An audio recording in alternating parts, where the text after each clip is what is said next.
Assalamualaikum warahmatullahi wabarakatuh. Kita lanjutkan pertemuan hari ini untuk membahas tentang menstruasi dan penyakit pada sistem reproduksi manusia. Kita mulai dari menstruasi. Menstruasi berarti peristiwa meluruhnya dinding rahim akibat sel telur yang tidak dibuahi. Perhatikan gambar.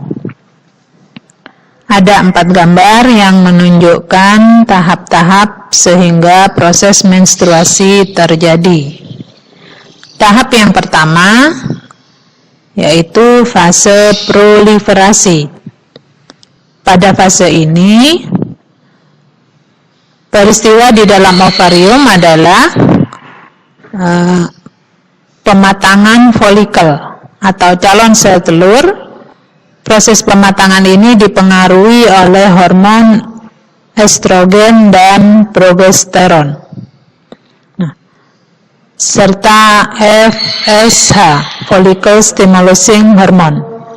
Hormon ini akan merangsang pematangan folikel sehingga terjadi proses yang kedua, yaitu fase ovulasi. Ovulasi berarti proses lepasnya sel telur dari ovarium. Tentu saja sel telur ini sudah matang atau sudah siap dibuahi.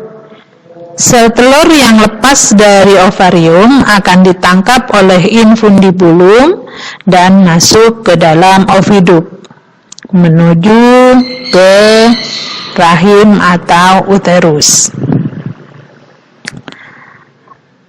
Fase berikutnya yaitu fase sekretori.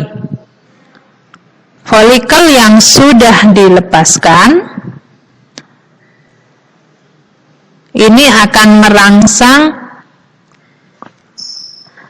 folikel tadi untuk melepaskan korpus luteum, memproduksi hormon estrogen dan progesteron lagi.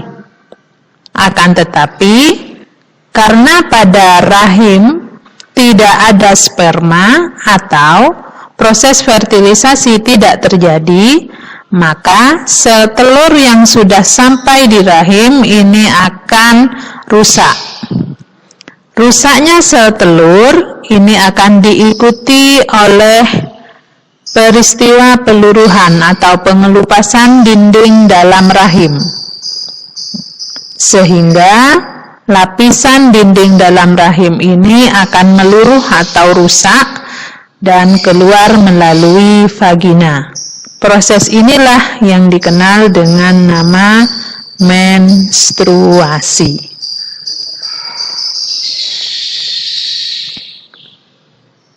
Berikutnya, kita akan mempelajari penyakit pada sistem reproduksi manusia. Yang pertama, gonore, yaitu penyakit yang diakibatkan oleh infeksi bakteri Neisseria gonorrhoeae. Salah satu gejala yang ditampakkan yaitu rasa nyeri pada waktu buang air kecil maupun buang air besar. Yang kedua, bagian uretra atau saluran pengeluaran urin dan sel kelamin itu akan mengalami pembengkakan sehingga bernanah. Ciri yang ketiga yaitu radang pada persendian. Sendi atau pertemuan antar tulang itu akan mengalami peradangan atau pembengkakan sehingga akan terasa nyeri. Dan akibat yang keempat yaitu mengalami kemandulan.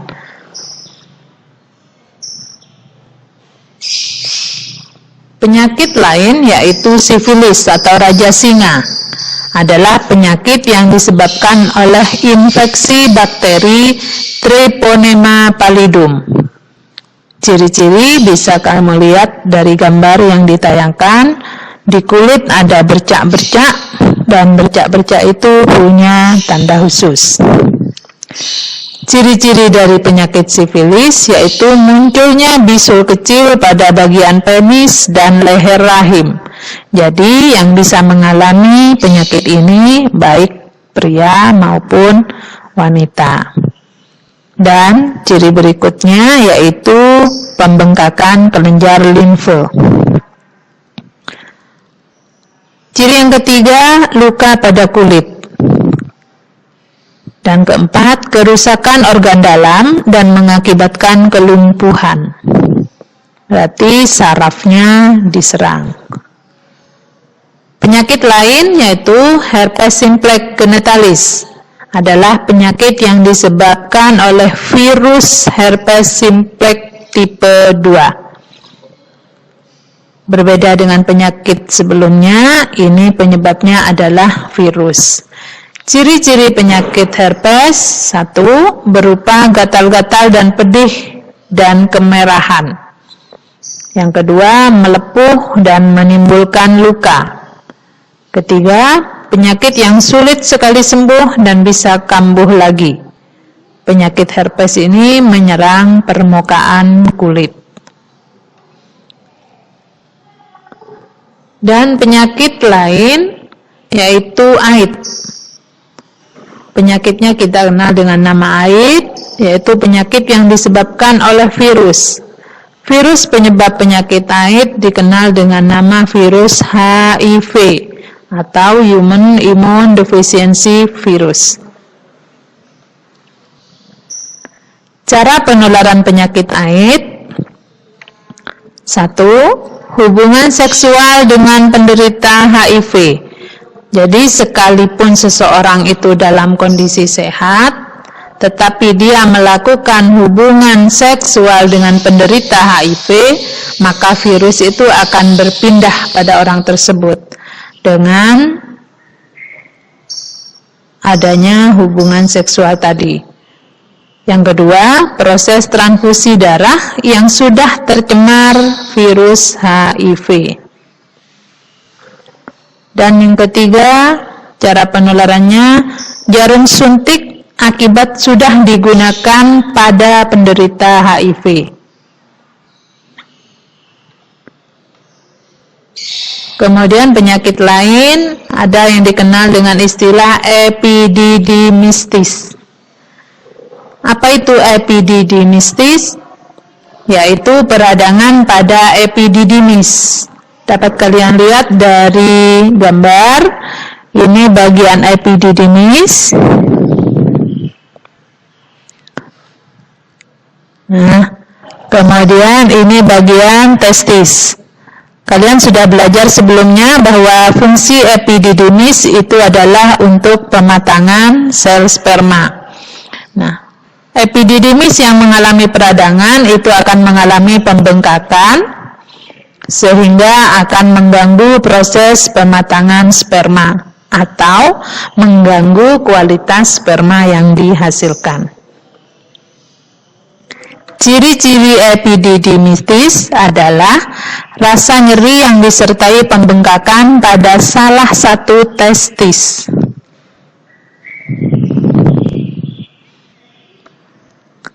Nah, para siswa, tugas pada pertemuan kali ini adalah silakan kalian buka buku paket IPA kelas 9, kalian kerjakan uji kompetensi bab sistem reproduksi ini pada halaman 47 sampai dengan 48 di buku catatan kalian. Selamat belajar, tetap semangat sekalipun belajar di rumah. Dan saya akhiri. Assalamualaikum warahmatullahi wabarakatuh.